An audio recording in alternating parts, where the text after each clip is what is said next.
Well, let's start with a challenge. Name a Supreme Court case about the Third Amendment. Take your time. You cannot, and that is not your fault, because there basically isn't one. The Third Amendment is the closest thing the Bill of Rights has to a dead letter. It has almost no case law of its own. In more than 2 centuries, the amendment about quartering soldiers has produced, at the appellate level, essentially a single decision that squarely applies it, and that one came from a single federal circuit in 1982, and yet, this near-invisible amendment turns out to be one of the quiet load-bearing beams under something enormous, the constitutional right to privacy. A right the word privacy never actually appears in the Constitution to name. So here is the puzzle for this primer. How does an amendment that does almost nothing on its own terms end up helping build one of the most consequential rights of the 20th century? How does a clause do more work dead than alive? This is Do It for the Case Law. Doctrine Deep Dives, Season 0, the amendments one at a time, one sharpest gap each. Today, the third. Start with the text because it is short, unusually specific, and aimed squarely at a grievance that no longer exists. The Third Amendment says, quote, "No soldier shall in time of peace be quartered in any house without the consent of the owner, nor in time of war, but in a manner to be prescribed by law," end quote. That is the whole thing. And to the founders, this was not obscure, it was a live grievance. In the years before the Revolution, Britain passed a series of quartering acts that forced colonists to house and supply British soldiers. Having an army billeted in your home, eating your food, watching your family, sleeping under your roof was one of the concrete indignities that pushed the colonies toward war, and it was not a peripheral complaint. When the colonists set out their case against the king in the Declaration of Independence, quartering appears twice on the list of grievances. Quartering large bodies of armed troops among the colonists and protecting those troops from punishment for offenses they committed. That second one tells you what the objection really was.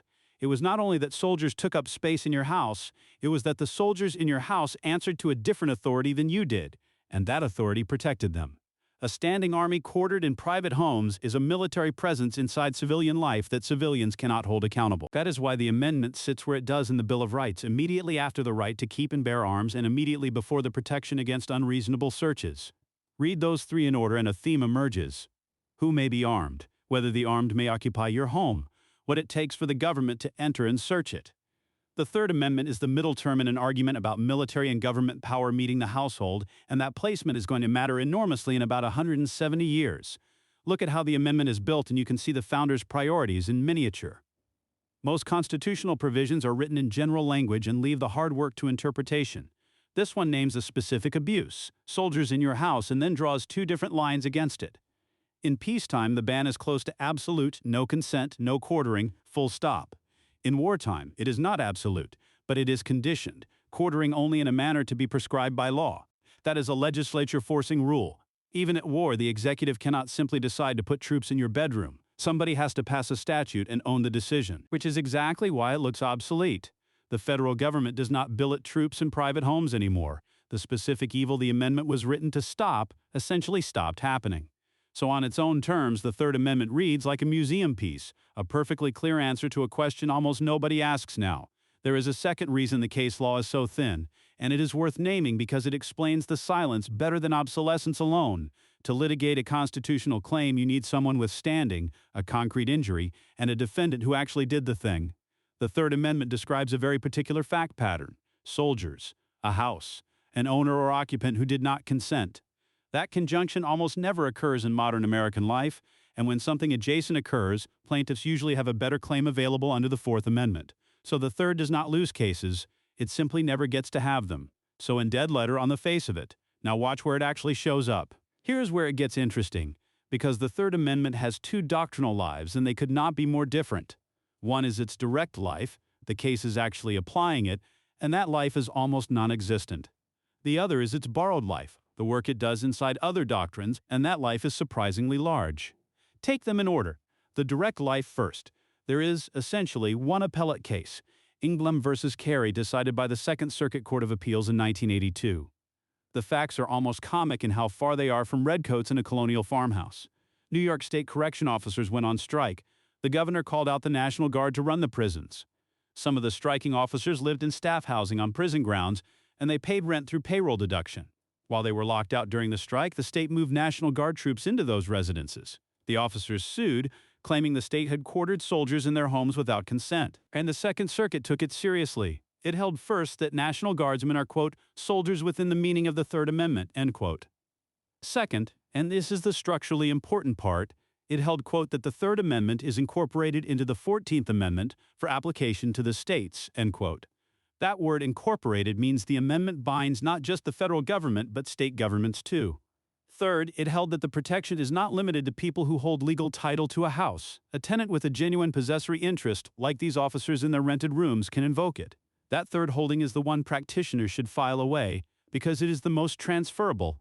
The court read the word owner in the amendment functionally rather than formally. What the clause protects is not a deed, it is the settled expectation of a person who actually lives somewhere and controls who comes in. On that basis, the court reversed the dismissal of the Third Amendment claim and sent it back down because there were factual disputes that made summary judgment inappropriate. Well, I was thinking when first, that was not done, and the other go back be like, nuclear fissa. And you might like over when I like that.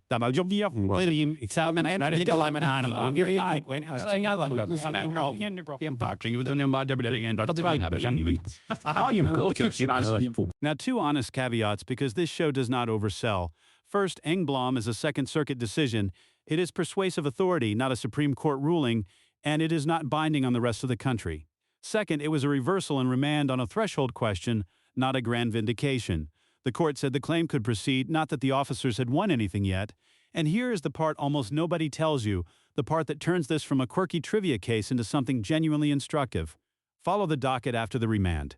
The case went back to the district court, and in 1983 that court granted summary judgment to the state officials on qualified immunity.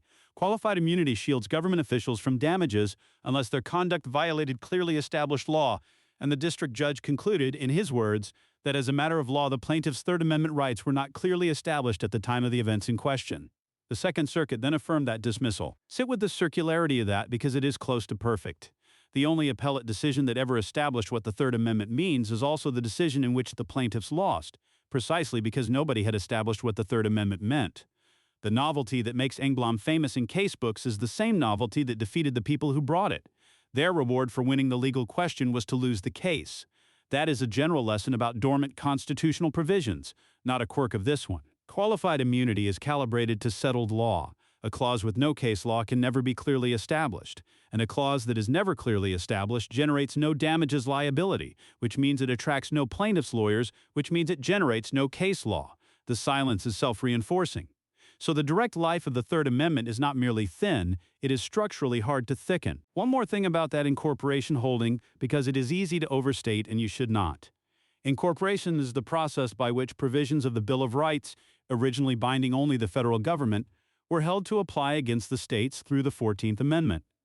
The Supreme Court has done that clause by clause over more than a century, and it has never squarely done it for the Third Amendment. Engblom did. But Engblom is one circuit, so the honest statement is that the Third Amendment binds state governments in the Second Circuit on the authority of a 1982 decision, and everywhere else the question is formally open. That is an unusual position for a provision of the Bill of Rights to be in more than 2 centuries after ratification, and it is a direct consequence of never being litigated. So what would a live claim even look like today? Run the elements. You need soldiers, and Engblom says National Guard members can qualify. You need a house, and Engblom says a residence you occupy and control counts, even if you do not own it. You need an absence of consent, and you need peacetime, because in wartime the rule changes to whatever a statute prescribes. That combination is rare but not unimaginable. Think of a National Guard deployment during a civil emergency where troops are billeted in occupied residential buildings without the residence agreement. The clause was written for exactly that, and the qualified immunity problem is the reason you would still probably lose the damages case, which is why the realistic remedy is an injunction rather than money. So if the direct life is nearly empty, where does the amendment's influence actually come from? The borrowed life. And for that we go to the single most important place the Third Amendment ever appears. Griswold versus Connecticut, decided by the Supreme Court in 1965. Griswold was not about soldiers at all. It was about a Connecticut law that criminalized the use of contraceptives, even by married couples. The court struck that law down, but the fascinating problem was how. There is no clause in the Constitution that says privacy. There is no clause that says the government cannot tell married couples what to do in their bedroom. So Justice Douglas, writing for the court, had to locate the right somewhere. And the theory he built is where the Third Amendment earns its keep. Here is the key language, verbatim. Quote, specific guarantees in the Bill of Rights have penumbras, formed by emanations from those guarantees that help give them life and substance. End quote. A penumbra is a partial shadow, the fringe around the edge of something. His idea was that the specific rights in the Bill of Rights cast shadows, and in those shadows are implied protections that make the explicit rights meaningful. Various guarantees, he wrote, create zones of privacy. And as he listed them, the First Amendment's right of association, the Fourth Amendment's protection against unreasonable searches, the Fifth Amendment's self-incrimination clause. And right there in the list, quote, the Third Amendment in its prohibition against the quartering of soldiers in any house in time of peace without the consent of the owner, end quote. The Third Amendment, he said, is another facet of that privacy. Think about why it fits so perfectly. What is the Third Amendment really about, underneath the specifics of soldiers? It is about the home as a protected space, a place the government cannot force its way into and occupy. Strip away the redcoats and what is left is a principle. Your home is a zone the state cannot casually enter. That principle is exactly the raw material the court needed. And here is the irony worth holding on to. The very obsolescence of the amendment made it useful. Nobody was fighting about what the Third Amendment really meant, so its underlying idea about the sanctity of the home could be lifted cleanly into a new structure without dragging a century of contested precedent along with it. Now, this is the point where the earlier version of this episode stopped and waved at the rest. We are not going to do that because the lineage is the whole story, and every case in it has been pulled and checked before I wrote a word. 7 years after Griswold came Eisenstadt versus Baird, decided in 1972. Massachusetts allowed distribution of contraceptives to married people but not to unmarried people. The obvious move would have been to say Griswold protects marriage and this plaintiff is not married, so he loses. The court went the other way, and in doing so it moved the privacy right off of the marital relationship and onto the individual person. The sentence that did the work is one of the most quoted in constitutional law, and here it is verbatim, quote, if the right of privacy means anything, it is the right of the individual, married or single, to be free from unwarranted governmental intrusion into matters so fundamentally affecting a person as the decision whether to bear or beget a child, end quote. Read that carefully, because it is a relocation. Griswold protected a zone, the marital bedroom. Eisenstadt protected a person, wherever that person happens to be. That shift is what let the doctrine travel. Then, in 2003, Lawrence versus Texas criminalized certain intimate conduct between adults of the same sex. The court struck the statute down, and when it went looking for its starting point, it did not reach for a general liberty principle, it reached for Griswold. The opinion says, verbatim, quote, the most pertinent beginning point is our decision in Griswold versus Connecticut, end quote. That is the court telling you, in its own words, where this line of authority begins. And notice the shape of the chain because it is doing something specific at each link. Griswold establishes that there is a protected zone at all and locates it in the home. Eisenstadt detaches the protection from the marital relationship and attaches it to the individual. Lawrence then treats that individual autonomy as covering intimate conduct itself, not merely decisions about reproduction. Each step is small. The distance from the first to the last is enormous. That is how common law constitutional reasoning actually works, and it is why the starting point matters so much. Whoever controls what the beginning point is, controls where the line can plausibly be extended. 12 years after Lawrence, in 2015, Obichval versus Hodges recognized a constitutional right to same-sex marriage, and it sits in the same family of substantive liberty decisions. 4 cases, 50 years, one origin, and the origin, in Griswold's own telling, borrowed part of its structure from an amendment about quartering soldiers. But the same lineage ran in another direction too, and that direction did not survive. In 1973, Doe versus Bolton, the companion case to Roe, invoked Griswold-style privacy and the zones of privacy framing to protect the abortion decision. For roughly half a century, that was the most visible branch on the tree Griswold planted. In 2022, Dobbs versus Jackson Women's Health Organization cut that branch off. And here is where you have to be careful because the popular account of Dobbs and the actual text of Dobbs are not the same thing. The court did not say the privacy line is dead, it said the opposite in terms more than once. Quote, nothing in this opinion should be understood to cast doubt on precedents that do not concern abortion, end quote. And it was not speaking abstractly, answering the dissent's warning, the majority named the cases it was leaving alone. The opinion states that the dissent suggests the decision calls into question Griswold, Eisenstadt, Lawrence, and Obergefell, and then answers that it is stated unequivocally that nothing in the opinion should be understood to cast doubt on precedents that do not concern abortion. The stated reason is that abortion is different in kind because it involves what the court described as potential life in a way that contraception and relationship cases do not. So the honest scorecard on the Griswold line after Dobbs looks like this. Griswold, Eisenstadt, Lawrence, and Obergefell remain good law, and the court said so by name. The abortion branch, the one Doe versus Bolton represents, no longer governs. One tree, one branch removed, the trunk expressly left standing. But there is a subtler move inside Dobbs that matters more for how this doctrine behaves going forward, and it gets almost no attention. Dobbs describes Griswold's original reasoning accurately, the penumbras, the zones of privacy, and then observes that later decisions have understood Griswold as resting on substantive due process instead. That is a quiet relabeling, and it has consequences. Here is why it matters. A penumbra theory is generative. Its whole logic is that enumerated guarantees throw off shadows, and courts can find new protections in those shadows. Substantive due process, as Dobbs applies it, asks a much narrower question. Quoting an earlier decision, Washington versus Glucksberg, the court says an unenumerated right must be, quote, deeply rooted in this nation's history and tradition, end quote, and implicit in the concept of ordered liberty. Those two methods point in opposite directions. One expands by inference, the other constrains by historical pedigree. A penumbra asks what an existing guarantee implies. A history and tradition test asks how long people have already recognized the thing you want. And that is precisely where the fight inside the opinion happens, which is the part you should know if you are going to talk about Dobbs accurately. The majority says the non-abortion precedents are untouched. The dissent says the majority's own method is what puts them at risk, arguing that the lone rationale for the decision is that abortion is not deeply rooted in history, and that the same could be said of most of the rights the majority claims it is not tampering with.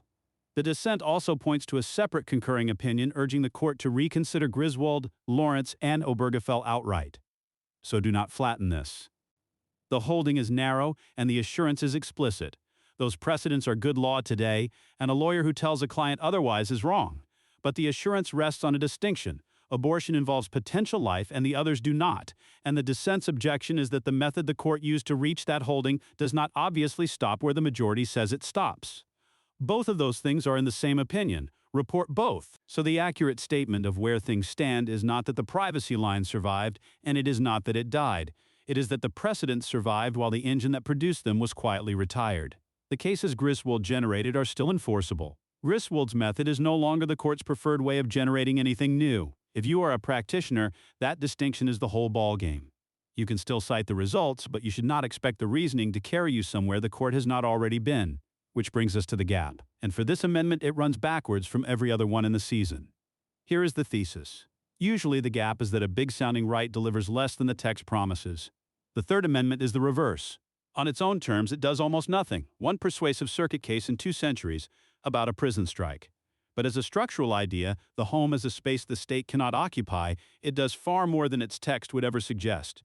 Near zero direct enforcement, outsized borrowed influence, and now you can see the full shape of it, including the part the earlier draft could not tell you.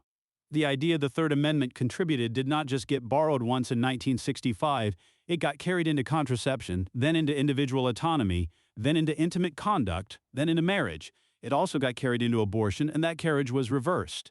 An amendment with essentially no enforcement record of its own is a silent contributor to the most contested constitutional territory of the last 60 years. That is worth sitting with because it teaches you something about how constitutional meaning actually accumulates. Rights are not just the words on the page and the cases directly enforcing them, they are also the ideas those words carry, and those ideas can be extracted, generalized, and reassembled into new rights the framers never wrote down. And then, sometimes, partly disassembled again, while the structures built on them are left standing. The Third Amendment is the cleanest possible example. An amendment that is functionally a dead letter and also a quiet ancestor of one of the most consequential and most contested rights in modern constitutional law. An amendment really can do more work dead than alive, and it can keep doing that work long after the court has stopped using the method that put it there. One last practical note because dead letters have a habit of waking up. Engblom holds that National Guard members count as soldiers, that the clause binds the states, and that a tenant with a real possessory interest can invoke it. Put those 3 holdings together, and the Third Amendment is not quite as inert as it looks. It is a narrow, unusually absolute rule about military occupation of a residence, and it is one of the few constitutional provisions whose peacetime command has no balancing test attached to it at all. That is the sample. A full Amendment 3 season on this show would take these 2 threads, the sleeper clause itself and the privacy lineage it fed, and follow each carefully, one doctrinal question per episode, each anchored in cases we verify, not remember. A quick word on how this show works. Everything you just heard is legal education, not legal advice. We are teaching how the doctrine moves, not telling you what to do. And everything is built on real, named, verified cases. Engblom, Griswold, Eisenstadt, Lawrence, Obergefell, Doe versus Bolton, and Dobbs were all pulled from the court's own opinions before I wrote a word, and every citation is in the show notes, including the reminder that Engblom is a Second Circuit case, persuasive, but not nationally binding. That is the whole ethos, and it is the name of the show. Do it for the case law. I'll see you at the next amendment.